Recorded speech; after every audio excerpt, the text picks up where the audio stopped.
Hello, welcome to the channel. Today we're going to talk about something a little different than we usually do, but it does actually relate to costumes slash clothing construction at some point, so there's going to be some content that is related to that. But today we're mostly going to be talking about healthcare. um, I made a video some years ago about living with chronic disease. And I kind of hinted towards my feelings about some things, but I didn't say them bluntly. And I wanted to say them now in light of some recent events. So this will be fun. So yeah, I have chronic disease. I have a few chronic conditions, but my main one is I have rheumatic heart disease, which you probably haven't heard of because it is not common in the United States. It is very rare. I've lived many different places. I've lived around. I know lots of people, and I have never met anyone with my disease before. The reason is it is highly preventable, which is good. It's good that there aren't a lot of people with my disease in the country that I live in. That's a good thing. The sad part is that I do have it, and there are lots of people in developing countries that have my disease. So I haven't met anybody who has my disease. It's because it's rare in the US. Because it is preventable with antibiotics. What it is when I was about 5 years old, I got strep throat, and it went untreated. I got sick a lot when I was a kid. I was sick all the time. My immune system is an absolute potato, and after having rheumatic heart disease, my immune system is even more of a potato. So, so today's video is going to talk a little bit about my experiences and a little bit about my opinions on the healthcare system and how really screwed up it is. If this isn't your cup of tea, that's fine. Carry on. I'm going to post another video about costume something today, so go watch that video, and that's fine, and I'll see you later, and that's totally okay. But I think this is a helpful conversation because health is part of human life, and yes. So I really wanted to talk about this topic. So ever since I was 5 years old, I have had Okay, so let me tell you. So I have strep throat, and it would really be easily treated with some antibiotics, right? But I think there are a lot of things preventing people in the richest country in the world from getting the help that they need. And part of that is profiteering in healthcare. Part of it is poverty. Part of it is abuse, neglect. There are a lot of factors going on. So I'm going to talk about some of my experiences and why I have the opinions that I have, and I'd really love to hear about you guys' opinions too, so tell me in the comments everything. One of the reasons I wanted to talk about this is because in light of a certain event, a lot of people are talking about this again, and I'm really glad we are talking about this because this is something I'm trying to talk about all the time, because it's really important and it's life-saving if we make some changes that need to be made. I have a preventable disease, and I've lived with it almost my entire life. For 25 years, I've had this disease, and I really don't want other people to have it. So, yeah, I want to talk about that. There are a lot of factors. So, so let's start back with what I have, how one gets it, how it can be prevented, and maybe some preventative measures that would be great for us to have so that people don't have to live like me. So if this had been treated with antibiotics, I would not have what I have, right? But because it wasn't, I then developed rheumatic fever. And rheumatic fever is, it's this thing that happens when basically your immune system is not as good as it could be, and it happens with younger people. So rheumatic heart disease is something that happens to people that are younger, usually. Usually it's children. It is a children's heart disease. I got rheumatic fever, which doesn't happen often, right? It's not a super common occurrence, but it's not super uncommon either, right? So that complicated things and made things worse. And what it is my heart kind of got into battle with my immune system and the strep throat, rheumatic fever, all the things. And kind of what ended up happening is I have a heart murmur now. So I have a scarred heart. My mitral valve is like a hockey puck now. It's like this shaped when it should be like this, and it's kind of like this. So I've seen it on my echocardiograms, and it's like instead of like this thing. It's really interesting. So yeah, so I have to go to the cardiologist every year. And I get echocardiograms and EKGs, and I just had my last appointment with my cardiologist, so this is nice and fresh in my mind from like, what is it, like a week and a half ago that I was just at the cardiologist getting an EKG. Yeah, so they hook you up to these machines, and an EKG it's a really easy one. They just hook you up in a few places with some stickers and some things, and you get, a little thing of your heart, and kind of it's the electricity kind of happening there, right? So that one's like pretty easy. I don't like getting echocardiograms because those like really hurt and they kind of push up against you. It's like an ultrasound, but for your heart. Anyway, so my mitral valve, which is one of the very important valves in your heart, a valve is, it's like the doors that open and close to push your blood in and out of your heart. So that's your blood. Your heart is a pump, right? It's a pump that pumps blood to the rest of your body, right? And it does that through like pressure and like, closing areas off, and then they use pressure to like throw the blood other places around, right? I'm not explaining that super well, but it's a heart. You know what a heart is. So my mitral valve that should do this actually does kind of this. And I have grade 2. Let me just look at my doctor information real fast. And I'm like, let me look at my diagnosis super fast. I've got it written down here. Yeah, so I have moderate grade 2 mitral regurgitation. And what that means is it means that between 30 and 39% of my blood leaks back when my heart pumps, right? So instead of my doors closing all the way, right, it's like a scarred tissue and there's space. It's not going to close all the way. So I can't pump the blood through my body efficiently because there's always a leak back because the doors don't close, right?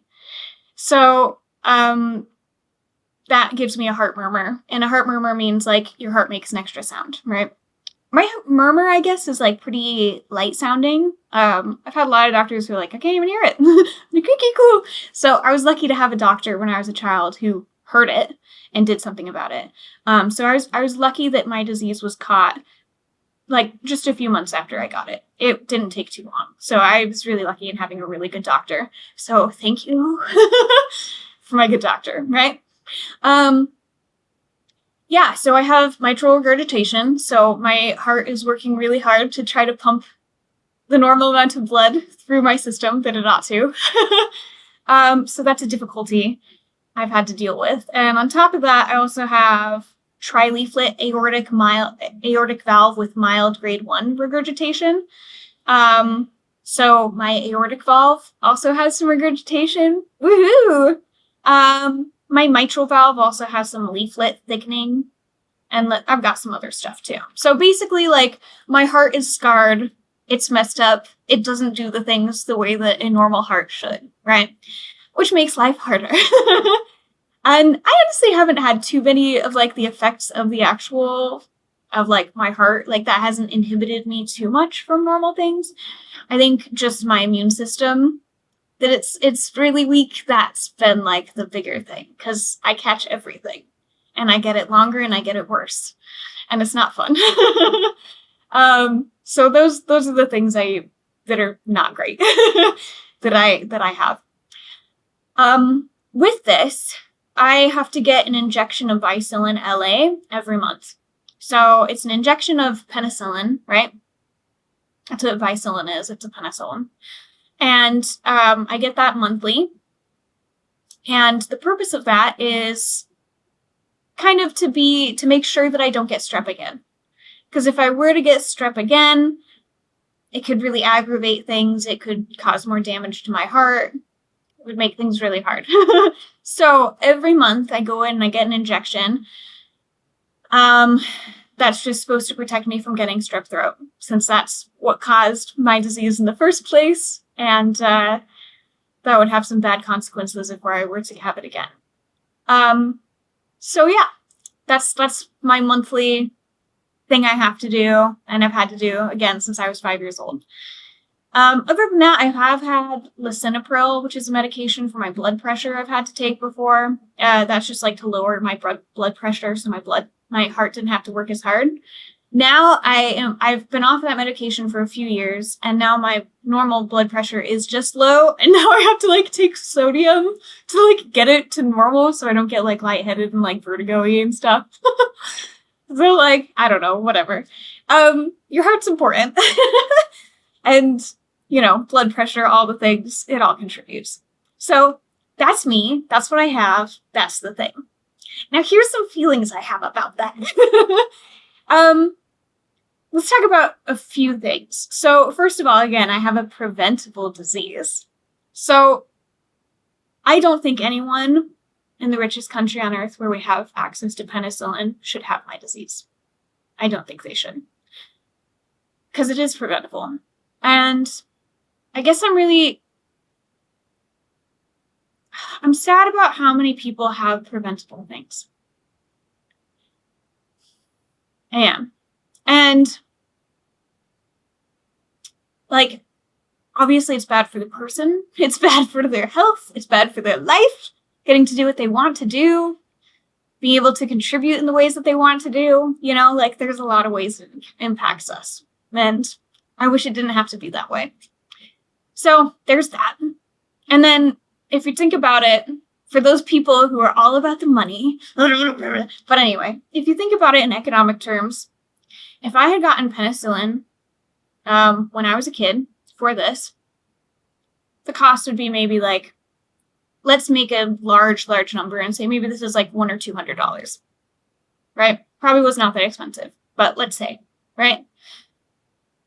Now think about that versus a lifetime of medication. And then all of the additional sicknesses that I get and medicating all of those on top of that.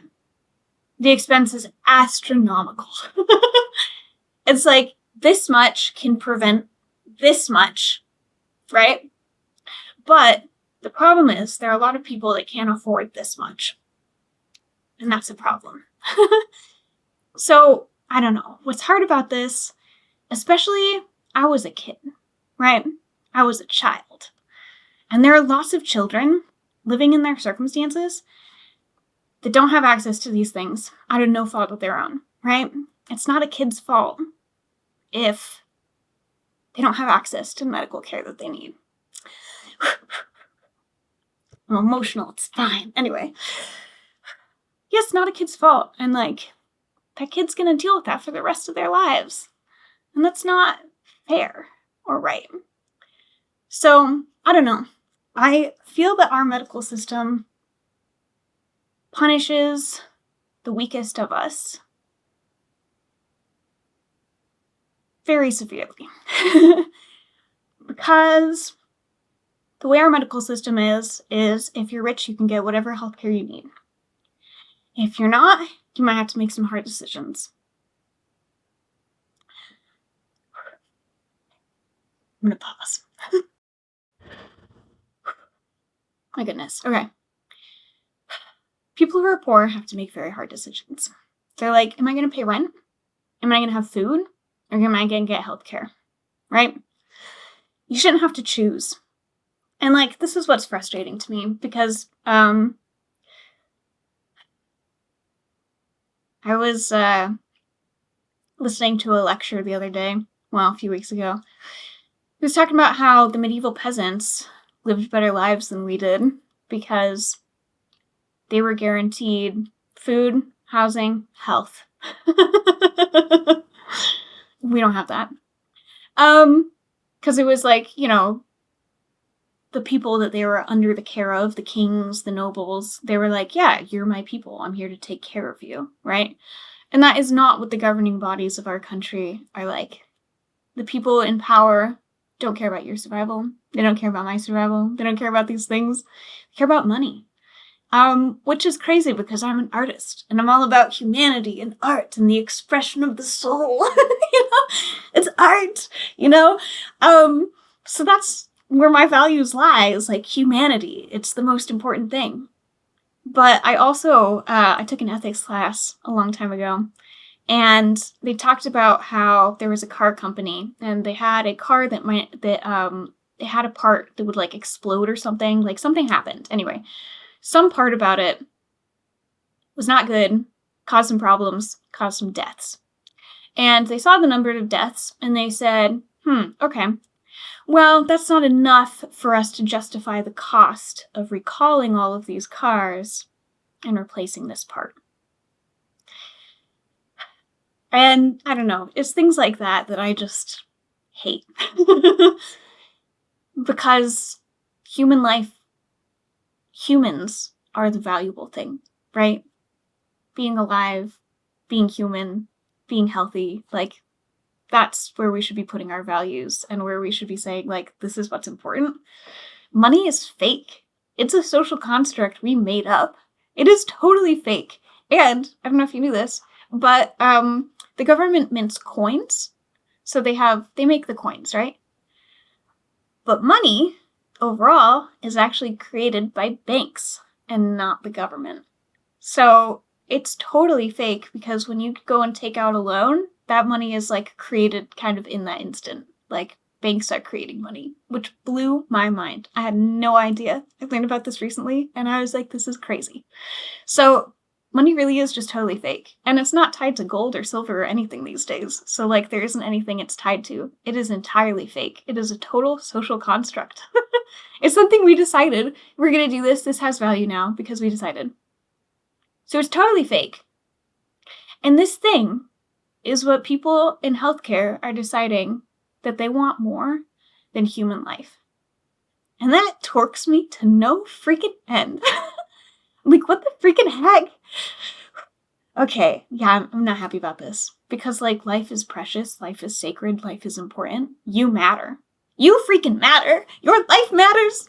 Anyway, everybody's life matters, right? And so, I guess I'm very frustrated because we're in a country where your life doesn't matter. And you're penalized for being poor, for being, like, being poor in our country is an offense with, like, it's a crime punishable by death is what it is. And that's what they're doing with healthcare. And that's why I'm mad. If you haven't, like, caught on to my implications, I grew up dirt poor. I had 12 siblings. And, yeah, I'm not going to go into too many circumstances, but I grew up dirt freaking poor. And I still am. This isn't my sewing room. This is my, like, living room, and it's tiny. Because that's what I can afford. So, yeah, I grew up dirt poor, and I've been working my whole life to get out of there, and someday I am going to get out of poverty, and I feel like I'm on the ledge. I feel like we're going to get out. It's going to be okay. But one of the things that keeps you down when you have chronic disease is the cost of just surviving. Yay! Yeah, so just living, just surviving, just existing is really expensive for me. And I'm in education. I don't get paid a lot. And when I'm not in education, I'm in theater, where it doesn't get paid a lot. So I'm screwed. So yeah, I'm going to talk to you a little bit about the cost of healthcare and some of these decisions. But first I want to talk about, yeah, just disease and things. Again, we live in the richest country in the world. Well, I do. I know where you guys live. Hello, from wherever you're living. In the US, things suck. Yeah, so here,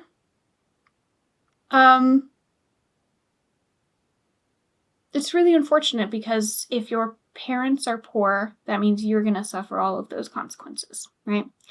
Or if you're in an abusive situation and there's neglect, you're not going to get the care that you need. So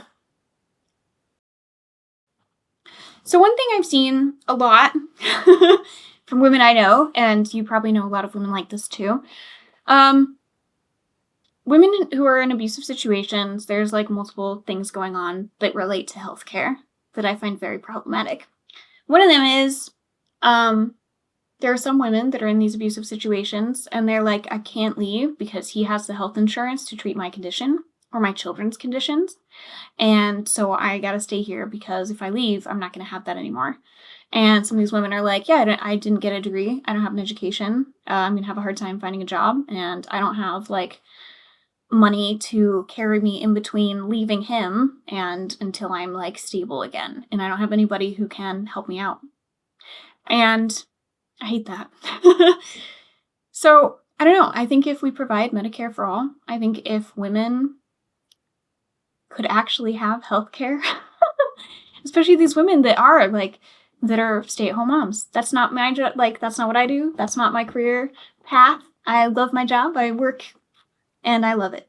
But there are a lot of women that haven't made that choice. And I just don't think they should be penalized for it or held captive in abusive situations because of it.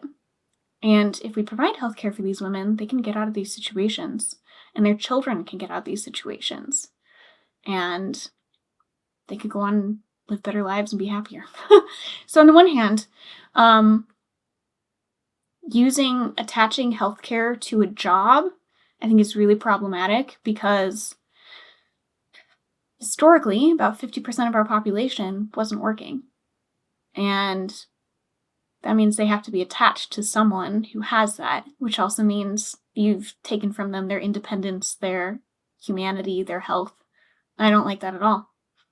So yeah, I really think that, like, as part of women being able to have human rights, I think we should have healthcare. And I think it shouldn't have to be attached to a man or a job or anything else. So that's one thing. On the other hand, there are lots of women who are in abusive situations and their husbands prevent them from getting the care that they need. So their husbands will purposefully not have jobs or purposefully not have health care to prevent these women from getting the help that they need. And that leads to a lot of abuse very quickly. And that did happen to someone very close to me. And so I also feel very strongly about that.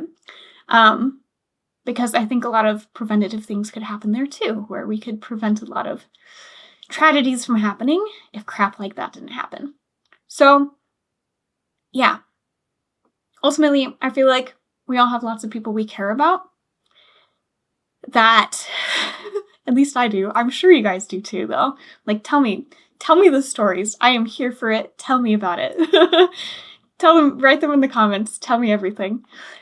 Yeah, I think we've all had people that we really loved and care about and who have either needlessly died or needlessly had, some terrible sickness, illness, disease happen to them. They could have and should have been treated if they'd had access to the things they needed that are available, that exist. It's one thing for people to die in the Middle Ages because they didn't have antibiotics. And they thought that bleeding people was going to balance out the juices in their body, right? It's one thing that to not have the resources and to not have the research and the education, but we have that for so many of these things. We have it. So what the heck? Why are we gatekeeping it? Why is it behind a paywall? Why is life behind a paywall in the US? Why is existence behind a paywall? I think that's stupid. That makes me mad. And again, it's not because people aren't working their tail feathers off, because pretty much everyone I know works their butts off just to survive.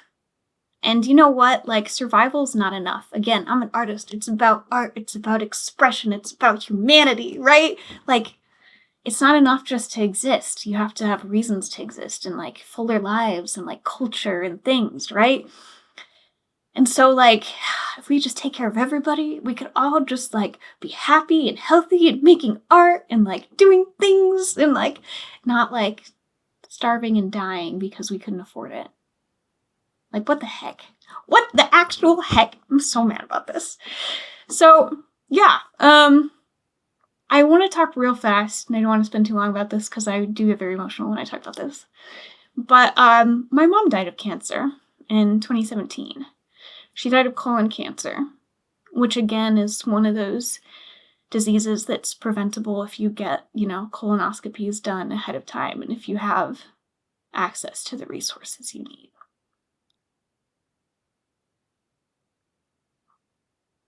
And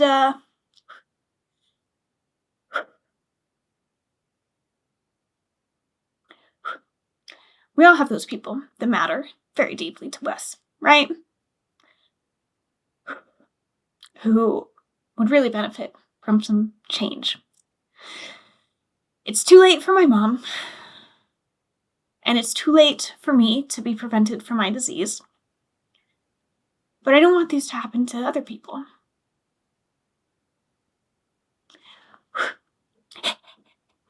I really want this to stop. And I think it should. So I'm glad that we're talking about this more. Because I'm gonna change it. Okay. All right. Yeah, I just think there's a lot of women and children who have a lot of diseases and illnesses, and many of whom have died because they don't have access to the things that they need, in part because of abuse, and in part because of the systems that we have, and in part because of poverty, right? There's a lot of contributing factors, and I just don't think those should be barriers to life, to existence. I don't think that your parents' paycheck should prevent you from living. I don't. So there's that. Those are my opinions. You can agree or disagree. That's how I feel. All right. So I want to talk about a few things. One of them is the cost of healthcare.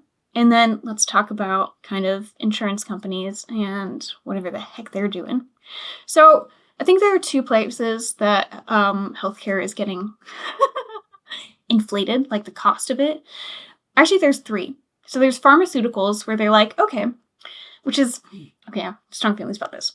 There's pharmaceuticals where they manufacture the thing. And yes, there's a lot of money that they've poured into researching to like create that drug, and that's important. And yes, you should be paid for that. But that doesn't mean that you should like profiteer so much off of this that like people have to choose between life and insulin, for example. As a random, non-specific example of something that people have actually tried to ration and have died because of it. Anyway, very strong feelings about that one. All right. Yeah, so they manufacture this product, right? And, something like insulin, I believe it's like, it costs $8 to like manufacture a vial of it. And then they were charging like up the freaking wazoo for it. And then, yeah, there are people who are like, I need this. If you don't know what insulin is, it is something that treats type 1 diabetes. So I minored in nutrition. So here's how this kind of relates and how I actually have some background in some of this, right? So what happens is your pancreas is something that produces insulin. Insulin is something that it makes it so that your blood sugar doesn't stay, like the sugars in your blood move from your blood into your body. If you don't have insulin, it means that your blood sugar, like some people, their pancreas, like the part that produces insulin, doesn't work. So you need a synthetic insulin, which is usually, I think, produced from, it's actually, I think there is a synthetic version now, but it was originally from pigs. So they use pig insulin. Anyway, so what they do is they have to inject the insulin so that when they eat sugar, they're like, I'm going to put this here so that, my blood sugar doesn't spike. And then if it just stays in your blood and doesn't go to your body's not getting the nutrients it needs, right? So it's not getting the glucose. You're not getting the energy you need. That's not good. It's not sustainable. It's not that you're going to die immediately after doing that, but like over time, this will have some bad consequences. So it actually takes quite a while to like die from not having insulin. If you have type 2 diabetes, you can also have insulin resistance, where your body is kind of resistant to insulin. So it doesn't like react as much as it used to insulin. And that can be problematic too. But anyway, point being, it's something that they need to survive, because when they eat, they need to be like, all right, this is how many, this is the amount of glucose I had, so I need this much insulin, inject, right? And you'll have like a continuous glucose monitor sometimes, and you can kind of like always be watching your glucose. So like these are people who have to like constantly be like, how's my blood sugar? How am I? What do I need? Right? So that's a constant. And that's a pretty common one, right? It has become more common. And people used to just die of this, right? Because they didn't have a way to treat this back in the day. But it is treatable. It's preventable now. So let's freaking prevent it. Let's do it. Anyway, so this life-saving thing, this thing that these people rely on to be able to like eat food and exist in the world, $8 to manufacture. And then they're so expensive. And there have been recent laws that have been like, all right, we're going to cap it at $35 a vial, right? Which is still an insane amount of profit, right? That's like 5 times its original price, right? Like, well, it's not quite 5, but like 4 times, whatever. Anyway, not even that. Sorry. I was like, it's $7, it's $8. But anyway, math, whatever. Anyway, point being, that's a massive profit margin. That's still like really significant. And to have that much that you're making off of people just like being able to exist and like having, think about how much insulin a person with diabetes is going to go through in their lifetime. And then all of the people with diabetes, type 1 diabetes, that are using that drug. Like, honestly, the profit margin is absolutely disgusting. And that's what they capped. That's where they had to like put it and be like, this cannot be more than this because this is like just disgusting. And we just don't have enough regulations like that. Like, we had to really, really fight for insulin to be that, right? And I think that's a statewide thing. I don't think that's like national yet, but I could be wrong about that. I don't actually remember. But yeah, like that is like crazy. It's like they're already making so much money and they're like, oh, but we want to make so much more. And yeah, because of that, in the US, people are poor. People are poor because the billionaires are skimping off all of our wages. And they're like, yeah. So we're going to pay you a pittance and we're going to take all of this from your work and we're just going to sit around in our yachts and eat grapes all day. And I'm not happy about that either. Anyway, freaking billionaires. Anyway, because these are hardworking people that are doing a freaking good job, and they're the ones doing the work. They're the ones doing the actual work, and they're not the ones that are like profit. Anyway, whatever. All right. So point being, they're making massive profit margins, and like they're doing this with so many freaking drugs. And I want to talk about my penicillin. I brought receipts, literally. All right. So I'm not gonna show this to you because it's got personal information on it. But I'm pretty torqued about this. I moved to Ohio like 2.5 years ago. And previously when I've gotten my penicillin, my Bicillin LA injection, there's 1 of 2 ways that they'll have me do it. Either it'll be billed through the doctor's office, and so they'll like have the Bicillin injection there, or I will go to a pharmacy, pick up the injection, and then take it there, and then the nurse injects it into me. It's a big medication. It is so big that it has to be injected into your butt. So there's that.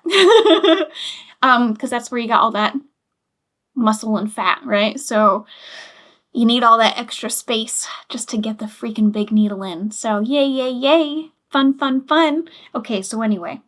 When I picked it up before, when I've had to do it, there have been times I've had to pay this out of pocket because there have been a few times, like short times in my life where I haven't had insurance. And that stinks. To have chronic disease without insurance is an absolute no. Yeah, so there was a job I was at where, anyway, I was like, no, I gotta leave because I gotta have insurance. I have to have it. Bye! So when I have bought it out of pocket and had to do it, the most I've ever paid for my shot is $175 for the actual injection. So it's almost $200 for the injection. That's like, usually I'll use GoodRx and get discounts and get like $175 for the vial, right? The injection. And it comes like with the needle and everything. So like the thing. Anyway. And then usually it'll cost about $100 for the nurse visit. So my out-of-pocket cost for my injection is usually about $300. Guess how much it is in Ohio with the insurance that I have? Go ahead, take a moment. Take a moment and write in the comments what you think it costs. Now, there's a cost before they adjust for insurance. So give me both costs of like, what do you think the cost is before insurance adjusts the cost? And then how much do you think they adjust it to? You tell me. Come on. Pause the video. Take a second. I really want to know what your guys' guesses are. All right. You ready for the answer? Here's what it is. The initial cost of injection penicillin G benzathine, 100,000 units. $760.32. What the heck? The insurance adjustment takes off $432.84. So, and then insurance pays $261.98. And now I owe $65.50. When I have good insurance, my penicillin shot is about $15 a month with like really good insurance. This is clearly not that. I don't know about you, but like that's disgusting and exorbitant because yeah, the most I've ever paid anywhere else, $300 for penicillin. 300. Like that's like really weird. Like, and that's a lot. That's a lot. 700 plus? Are you freaking kidding me? And that's just fake. That's just made up. Because then insurance is like, no, we'll take $400 off of that. What? It's because they're making up these numbers. They're like absolute crap. They're just like, yeah, this sounds good. With that, here's the part where like clothing construction comes in. I strained my Achilles a few months ago, and I was wearing this boot. So yeah, they gave me this boot. Again, in the comments, pause the video. Tell me how much you think they charged this. This is before my deductible was met, so I paid the price of this. So you tell me. So let's talk about this from a costuming or a construction standpoint. So we got like a rubber sole. We got some plastic with some bolts. We've got like some quilted fabric, right? And it's got like, so it's like a layer of felt, layer of kind of a like mesh kind of, what is it called? Like a lycra maybe. And then it's got, yeah, like the layer of cotton batting. And then it's got that, like felt bias tape around the edges. We got some Velcro. And we got like some little padding, some little like foam padding. So now you tell me, how much do you think this would take to construct at home? Obviously, like let's assume that we could get these pieces like maybe we could just order these pieces online, right? Make it easy. We're not going to be like making plastic at home. But that said, how much do you think it would cost to make this? For me, if I was like working with a manufacturer or something, I would say like maybe $20. Like if this is like a professional facility manufacturing, it's probably going to cost like $10 and then another $10 just for like shipping to like get it to a place. That's my bet. Like we could be really generous and say like maybe this will cost like $30, $40, right? To manufacture. That's like super generous though, right? Guess how much my bill was? It was $200. And I think 20 cents. Because they can't make it too round of a number because then we'll catch on, right? So it's $200 for a boot, which is ridiculous. Absolutely ridiculous. Yeah, so you know what I did? I called him up and I was like, hey, this is really expensive. That's kind of a ridiculous number for some like plastic Velcro and foam. And they were like, well, we're not the manufacturers. Like, we're not the people who make it. So like, we can't change the price. We don't make the prices. But as a courtesy to you, we'll give you 50% off. Cool, thanks. Okay. What the heck? I called and they were like, yeah, we're not even the ones who make the prices, but like we can also just change them. Cool.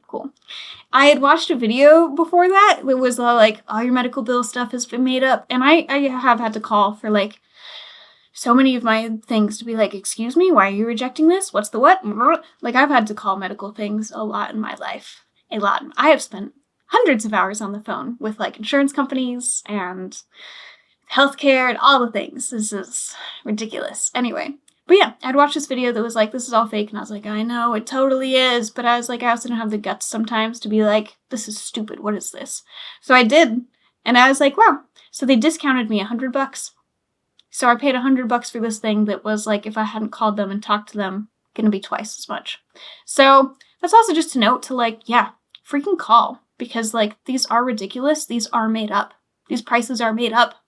And like the amount of profiting they're making is so much that yeah, they can cut it on in half of like what they're charging you and still make a disgusting profit. So yeah, so let's say this is like $20-$30 to manufacture. I paid the 100. Then they got $70-$80 worth of pure profit. Ridiculous, right? Ridiculous. So I don't know. There's a thing. There are some feelings. Rah.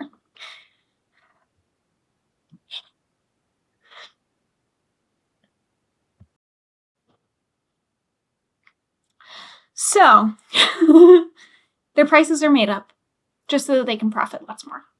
So, anyway, those are the cost of things. And as you can see, having insurance is kind of a racket because they're like, in some ways, hospitals, they're like, yeah, if you pay out of pocket, we'll like discount it. But then insurance, this whole thing is like, oh, well, you know, if you have insurance, then we'll discount stuff for you. It's all just kind of like, and then like, where does that money go? All of that extra money that they're like, yeah, this totally exists. You have like, oh yeah, this is $400 more expensive than it should be. It's because they're just pocketing it. Anyway, so if you're ever wondering why your medical bills are exorbitant and where it's going, it's probably not going to the doctor. It's going to some healthcare CEO or insurance CEO. Yay! Because some healthcare facilities are, I think they're private equity is the term. I don't remember. It could be a thing. Anyway, there are some that are like kind of privately owned and are out for profit. And they're way sketchier than the other ones. But anyway, so on the one hand, there are hospitals that are like charging an arm and a leg and stuff, and then they are getting the profit themselves. And then on the other hand, you've got your insurance company that's getting all the profit themselves as well. And then you got the two working together to be like, how can we maximize our profits? How do we inflate our receipts and be like, oh yeah, this is so expensive, don't you know? When it's like, actually not. Anyway, so because of their greed, people in America are dying. And it really torques me because I've lost people this way. And I'm really mad about that. I'm really freaking mad about that because it's stupid. It's fake. It's made up. And we shouldn't have to live like this. So there you go. I'm mad. I think we all should be. And yeah, I think healthcare is a human right. And the reason I do is because there are people who can't get it if it's not a human right. Because there are people who will prevent them from getting it one way or another. And I don't think anyone should have that control over someone else's life. Whether it's a child, whether it's a wife, whether it's a cousin, a nephew, a brother, I don't care. Whatever it is, you shouldn't have that kind of sway on someone else's life. And like, someone's bad decisions, why are we gonna like, be like, yeah, that's fine for that to like affect your kids and other people too? Like, what the heck? And then think about the burden on society this is. Like, I don't think of myself as a burden to society. I think I've contributed a lot to society, but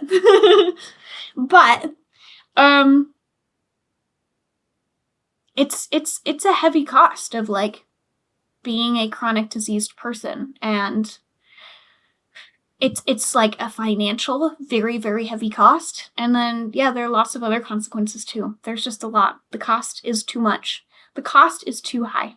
It is too high. And we need our people. We need people to be healthy and strong and go out there and do the things that they love and want to do. Like, you know, if I had full capacity all of the time and didn't have like days where I was like, man, you know, some student showed up to class with a cold and now I'm down for a week.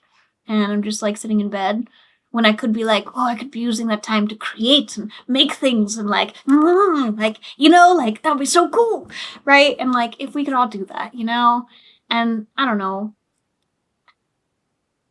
we're not doing ourselves any favors by keeping people down and perpetuating systems that just like throw people down.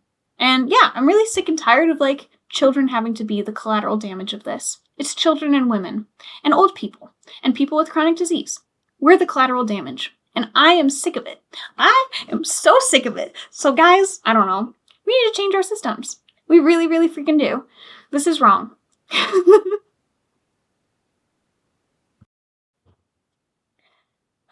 All right, sorry. I'm very emotional about this. I'm very excited and like, because I do. I have very strong feelings because this is something I've been dealing with my whole life. And yeah, I'm really tired of having to call up health companies and be like, are you kidding me? What is this? Yeah. So ultimately, based on my experiences and the things, what I hope we would do moving forward is I really hope and wish that we could have healthcare access for everyone. And I don't think that poverty, neglect, lack of a job, X, Y, and Z, I don't think anything should get between anyone and just being able to survive. Because I do think that, like, life is a human right. Existence is a human right. And you deserve it, right? Like, you're here. Let's keep you here. Let's keep us all here, right? Like, let's take care of each other. Let's be a community. Let's care about each other. Let's care about those neighbor kids next door that, like, haven't had a fresh fruit in 3 years. Let's care about that kid who didn't know what a grape is. Oh my goodness, this happened. I had a friend who, like, she brought fruit to so where I'm at in Ohio, there's, like, really high poverty, right? It's rural, there's high poverty. And I had a friend who she, like, brought over some food she did, like, grocery shopping to, like, give to this family that was in need. And she brought the food over, and this little girl that was there, she brought them this fruit. She didn't know what it was. It was grapes. She didn't even know what a grape was. Anyway, it's devastating, right? It's devastating. And it shouldn't be the thing, right?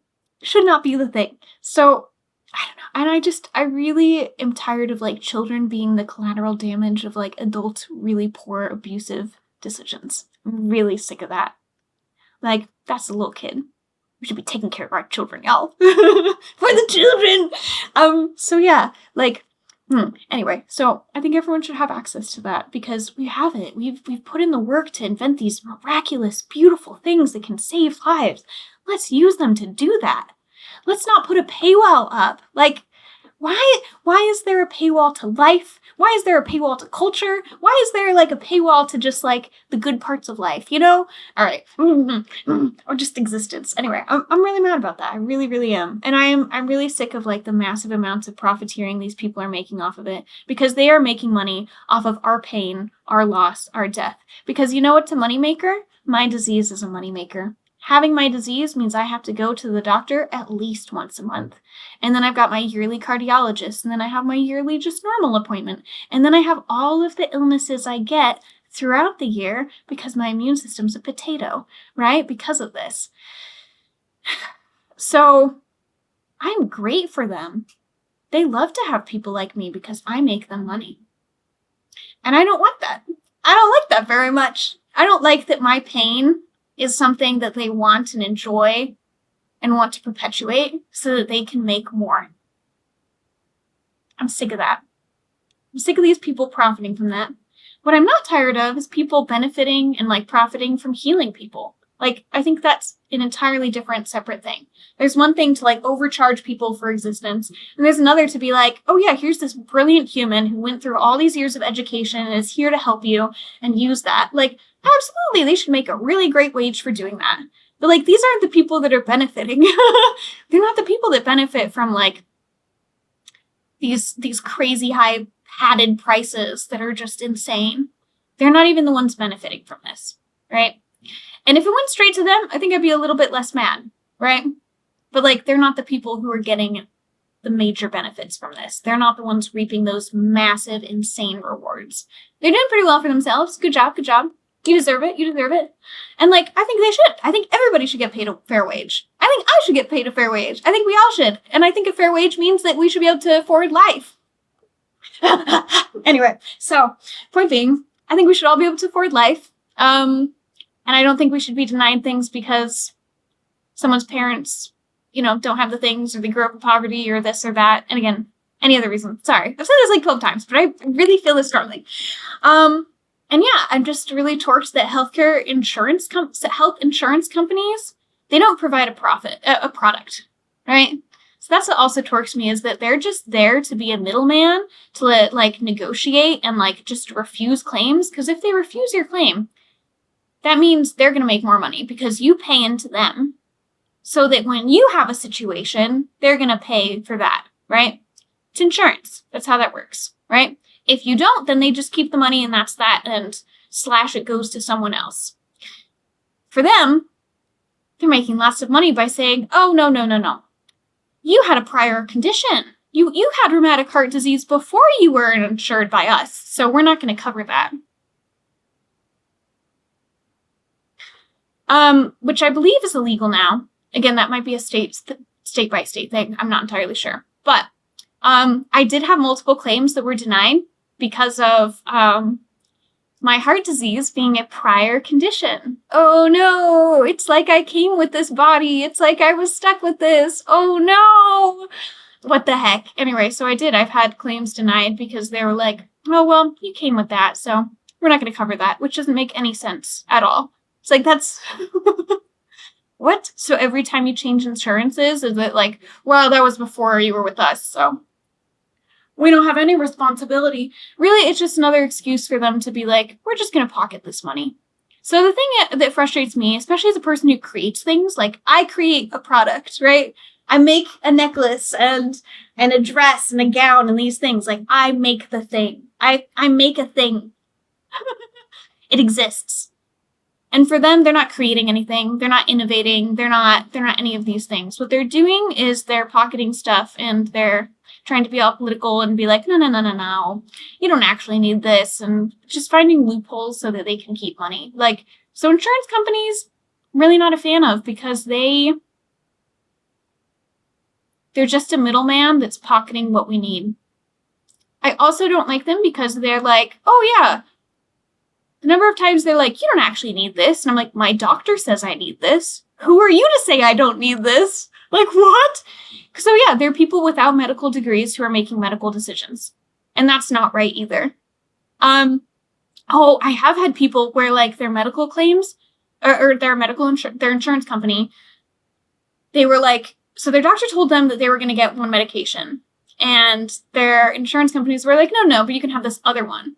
So their insurance company was basically like prescribing them medication, and then their doctor was like, don't take that. That's like the opposite of what you need. So like they're causing legitimate harm out there. Like, anyway, besides the number of people that have been like, oh yeah, your claim is denied, which means you're not going to get this surgery. You're not going to get this thing you need, which means you're going to die. Oops. Oh no, that's such sorry collateral damage for my, like, being able to go on my 9th cruise to Italy. Anyway. Yeah, anyway. So, basically, they're just these middlemen that are out there to be like, this is ours now. And we don't need them. We don't need them. They're causing death. They're causing pain. They're profiting from your pain. And they're trying to keep it that way. Let's not let them. Y'all, let's not let them. Let's stop this. Let's stop it. Let's be like, no, absolutely not. We're going to change the system. We don't need you guys anymore. Bye. Anyway, so I don't know. I just don't think we need health insurance companies as they currently exist. Yeah, I think it could be a system where it is not for profit. And I think that would be better and significantly more ethical. Because these people are choosing to make decisions where people die. And I'm not okay with that.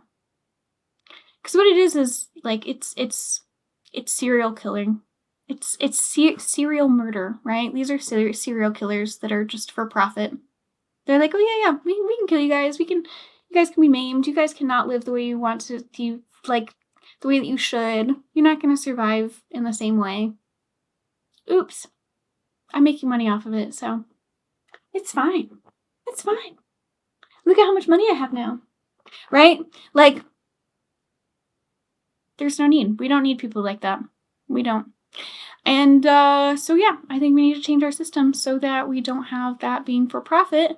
Because if we have people who are able to make those decisions about other people's lives and then choose to use them unethically to line their pockets, then I think we need to stop that. So... here's to changing the system this coming new year. Bloop. A toast! Yeah, I don't know. I really hope we can change the system because it's a brutal one that I've had to deal with my entire life, and it is not a good one. It's not good, it's not helpful. I've seen a lot of collateral damage that is totally unnecessary, and I'm really tired of it. I'm really sick of it. And I think you guys probably are too. I mean, you guys tell me about your opinions and your things.